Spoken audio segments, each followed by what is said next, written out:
Fala pessoal, estamos agora na parte 3 do nosso curso de criação de setups e otimização. E neste vídeo nós vamos ver sobre backtest e otimização, a diferença entre eles, os tipos de otimização, a diferença entre algoritmo completo e algoritmo genético. Tá? A gente vai discutir tudo isso neste vídeo. Bora lá. Bom, para começar, a gente precisa ver qual que é a diferença entre backtest e uma otimização. Tá? Então, um backtest ele é a reprodução de um setup, né, de um robô, no passado, tá? Com os valores estáticos. Né? Então, você simplesmente vai pegar um setup pronto, rodar no passado, você vai obter os relatórios, os resultados do MetaTrader. Né? Isso é um backtest. Tá? Então, para você fazer um backtest, você seleciona o robô, seleciona o ativo, seleciona o time frame, as datas em que você quer rodar, né? O tipo da modelagem dos dados, que a gente já viu na parte anterior. E aqui embaixo, em otimização, você vai selecionar desabilitado. Tá? É a opção de otimização desabilitada que faz com que a execução do Strategy Tester faça um backtest e não uma otimização. Tá ok? Então isso seria um backtest, rodando aqui no modo desabilitado. E a otimização, ela nada mais é do que uma sequência de backtests variando os valores dos parâmetros desse setup. Tá? Então você seleciona quais são os parâmetros que você quer otimizar, né? Seleciona o range de valor desses parâmetros. E aí, aqui no testador de estratégias, você simplesmente seleciona um dos tipos aqui de otimização, que pode ser algoritmo completo, que é o mais lento, ou o algoritmo genético, que é mais rápido. Tá? Esses dois algoritmos eles vão testar para você todas as combinações possíveis dos parâmetros que você selecionou e ele vai te dar uma lista, né, desses resultados para você então poder decidir qual é o melhor e com qual parametrização você vai ficar. Tá? Na otimização é muito comum a gente se basear também em um critério de avaliação. Esse cara aqui, ó. Ele é uma fórmula que une diversas variáveis e te dá um resultado único, né, de forma que você possa ordenar e selecionar os resultados com base nesse valor. Tá? Então, na hora de fazer uma otimização, você pode selecionar uma dessas opções padrões aqui do meta, ou você pode selecionar critério máximo do usuário e lá nos parâmetros do robô você seleciona qualquer fórmula que você quer. Né? Lá tem uma lista nossa que nós desenvolvemos de fórmulas para você estar utilizando. A fórmula que nós mais utilizamos nos nossos backtests, nas nossas otimizações, é o lucro líquido dividido por máximo drawdown. Tá? O lucro líquido ele é o lucro do backtest menos os custos operacionais. Tá? E a gente divide isso depois por drawdown, pelo máximo drawdown. Então a gente obtém aí uma relação risco-retorno. Né? É conhecida também como taxa de recuperação, fator de recuperação, tá? do setup. Então, nós temos essas opções para a gente utilizar quando nós estamos fazendo uma otimização. Tá? Agora a gente vai falar um pouquinho dos tipos de otimização, que pode ser completo ou genético. Tá? E aqui eu tenho uma imagem, né, que eu vou tentar exemplificar para vocês a diferença entre o algoritmo completo e o algoritmo genético. Tá? Imaginem que essa imagem é um mapa de resultados possíveis, né, de todos os resultados possíveis, da variação de valores dos parâmetros de um setup. Tá? Isso significa que um ponto desse aqui, né,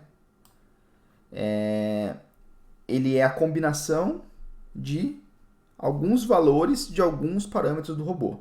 Sendo que o outro ponto que está próximo a ele aqui seria algo muito próximo ali, talvez uma modificação em um parâmetro específico, né? um ponto a mais num valor de um parâmetro, um ponto a menos no valor de outro parâmetro.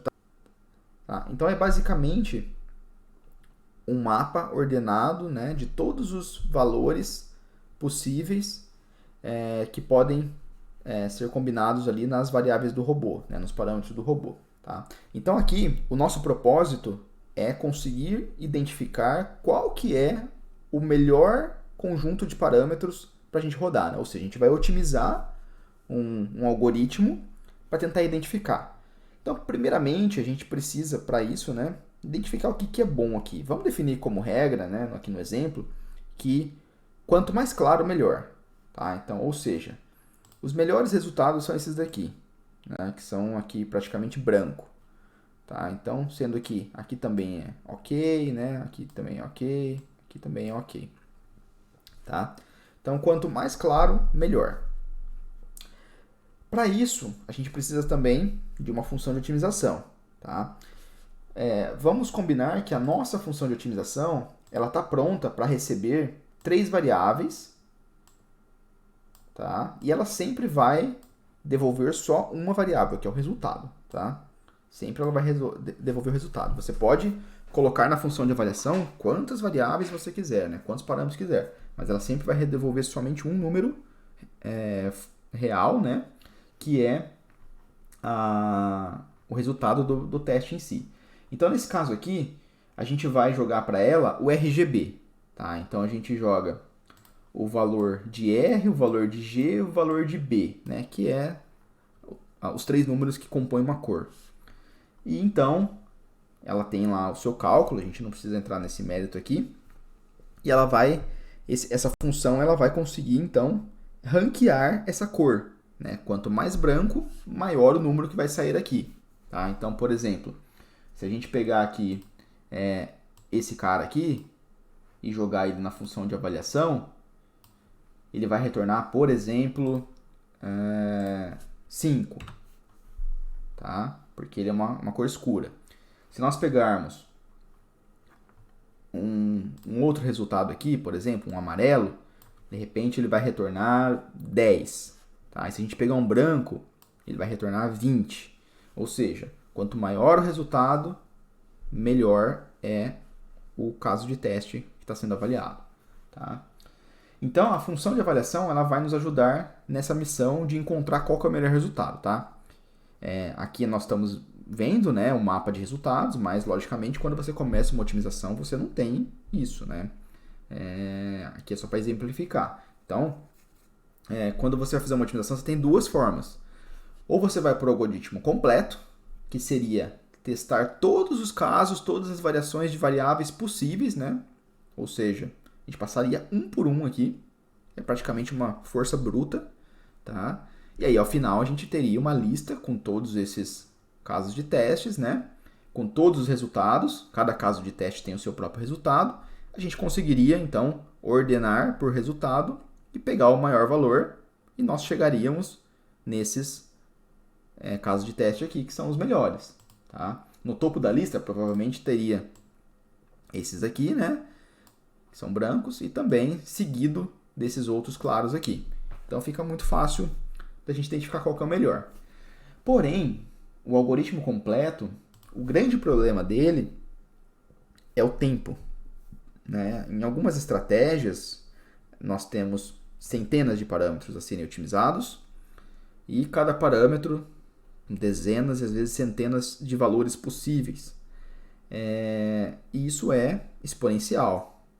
Quando você seleciona ali 5, 6, 7 parâmetros, possivelmente você já não consegue mais fazer um algoritmo completo por conta de tempo. Né? Você precisaria ir de um supercomputador, de muitos dias de processamento para conseguir fazer um algoritmo completo de, sei lá, 10 variáveis com um range de valores grande.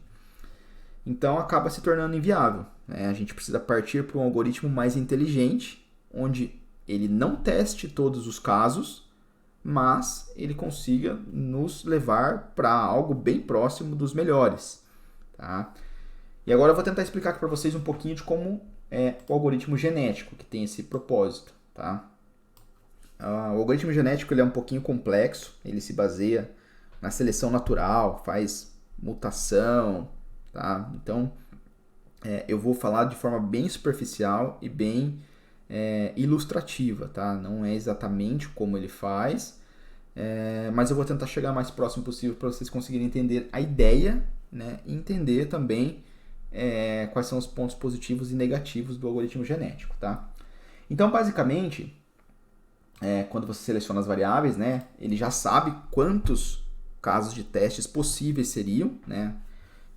Então, imagine que você selecionou lá diversos parâmetros com ranges grandes e deu lá milhões de casos de teste. Então, o algoritmo genético já tem uma ideia. E ele consegue, então, criar grupos desses parâmetros que precisam ser testados. Né? Grupos de valores de parâmetros, na verdade. Então, imaginem que ele precisa dividir isso em grupos. Né? Eu vou exemplificar aqui criando 9 grupos.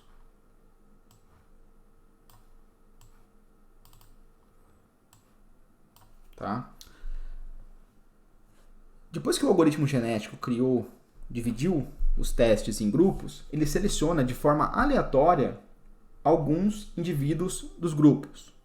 Tá? Vamos supor que ele selecionou aqui alguns indivíduos, selecionou aqui nesse outro grupo alguns indivíduos e assim por diante. Tá? Em todos os grupos ele seleciona alguns. E então ele executa o teste desses indivíduos. Né? Executando o teste de todos os indivíduos selecionados do grupo, ele consegue obter uma ideia de valor do grupo. Tá? Então, ele testou aqui esse teste, né, deu um resultado, testou esse outro, deu um resultado, testou o outro, deu um resultado. Com base nisso, ele consegue saber mais ou menos a qualidade desse grupo. Tá? E aí ele faz a mesma coisa para todos. Né? Ao final, ele tem uma qualidade, né? Ali ele tem um resultado e ele consegue identificar quais grupos são os melhores. Né? Então, ele seleciona somente os melhores grupos, ou seja, os piores grupos já serão descartados totalmente por conta dos testes que foram selecionados. Tá? Então, por exemplo, aqui, vamos supor que ele selecionou aqui os piores testes, né? Os mais escuros. Tá? Selecionou aqui 3 testes escuros, fez o teste, então, com base nisso, ele classificou que esse grupo todo é ruim. Né? Só que dentro desse grupo aqui, nós tínhamos resultados bons. Porém, no processo de seleção aleatória, ele não foi selecionado e, por isso, esse grupo foi removido. Tá? Mas depois, a gente ainda vai ter um processo de mutação e esses testes não foram totalmente perdidos. Tá? Então, vamos lá. Aí ele remove os grupos ruins, né? E fica com aqueles que ele identificou ser melhor. Então, percebam que ele já já fez uma limpeza geral aqui, né? Com poucos testes que ele testou, ele conseguiu já excluir uma grande quantidade. Dos que sobraram, ele vai reorganizar novamente, vai formar novos grupos. Tá? E quando ele forma novos grupos, significa que tudo isso que sobrou aqui vai formar um novo mapa. Né? Então é como se ele pegasse essa parte aqui, né, trouxesse para um cantinho, pegasse essa outra parte aqui, trouxesse para um outro cantinho aqui, né, a outra. Então aí ele vai juntando e depois a gente forma um novo mapa. Com esse novo mapa que se formou, ele vai lá e monta novamente os grupos. Né? Com base nisso, ele já faz um tipo de mutação, né? Porque os elementos começam a se misturar. Né? O que era elemento de um grupo agora acaba sendo ficando parte em um grupo e parte no outro. Tá? Então os casos de teste vão se misturando, né? E formando ali o processo de mutação. E esse processo vai se repetindo diversas vezes, né? Até ele chegar então em resultados que ele acha interessante. Tá? E aí, uma otimização que demoraria ali muitas e muitas horas, às vezes dias, né, fazendo milhões de testes, acaba sendo resolvida em 10 mil testes, ou em 5 mil testes, 3 mil testes. Tá? E é por isso que esse algoritmo ele nos ajuda muito. É um algoritmo bem eficiente. Na maioria das vezes, ele consegue chegar em um resultado bem interessante. Tá? Então, essa é mais ou menos uma ideia do que seria o algoritmo genético, que nós vamos utilizar bastante nos próximos vídeos. Tá? Bom, pessoal, era isso que eu tinha para passar aqui neste vídeo. Espero que vocês tenham gostado. Deixem aí o seu curtir. Quem ainda não é inscrito no canal, se inscreva. E até o próximo vídeo.